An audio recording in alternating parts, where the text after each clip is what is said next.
One of my athletes sent me a video of a pro hockey team doing squats on test day.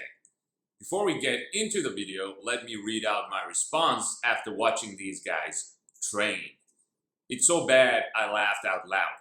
I don't normally do this, even though I see so many hockey players and trainers lift like complete jackasses. I really go out of my way to not throw anyone under the bus in public. But what I'm about to show you in a second is so blatantly horrible that I can no longer hold it in.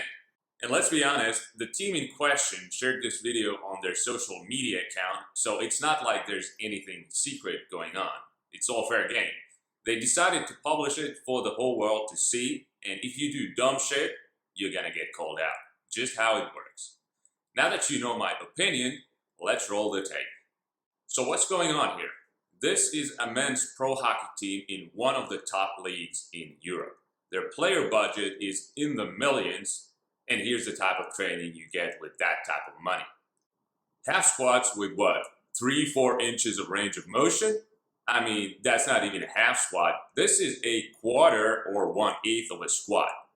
Let's cover the main points here. What's wrong with all this? First of all, the loading. These guys are doing what? 350, 400 pounds? Something like that.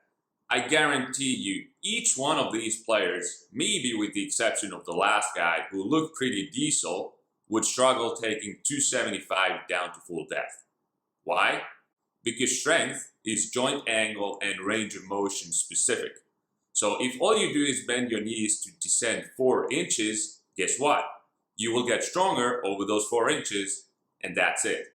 Going much lower is like a completely different exercise, and you have to strip weight off the bar for every extra inch you travel down.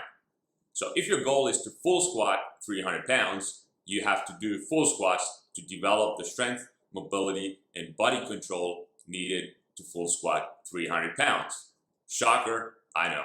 Second, squatting all the way down is better for muscle growth in the lower body.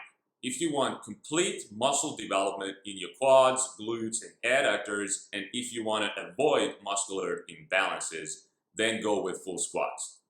Third, what happens when you restrict range of motion and don't let the joints move over their full active range of motion?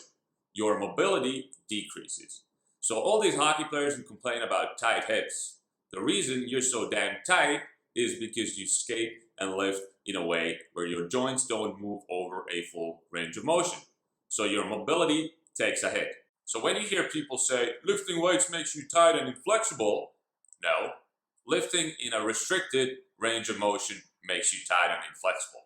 Because if you can squat all the way down, calf to hamstring, chest up, lower back neutral, then by definition, you have good mobility in your lower body, at least as far as the squatting pattern is concerned. Fourth, and this is a big one most guys don't even think about, is joint stress. When you do these crappy half or quarter squats, your lower back carries the brunt of the load. Whereas in a full squat, the stress created by a heavy barbell on your back gets evenly distributed. So your knees, your hips, your lower back, together with all the muscles involved, all carry an equal amount of the load. One of my men's national team players told me how at his pro club, almost half the team had varying levels of back pain throughout the season from doing the kind of retarded squatting I just showed you.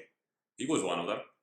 After I taught him how to squat correctly and to proper depth, all his back issues disappeared. No surprise there. If you want to know more about how lifting over a full versus limited range of motion affects your strength and size gains, then check out Chapter 8 in my book, Strength Training for Ice Hockey. It's all covered in there. Thank you for watching. I hope you found this helpful. Click the like button, follow my channel, and I'll catch up with you soon.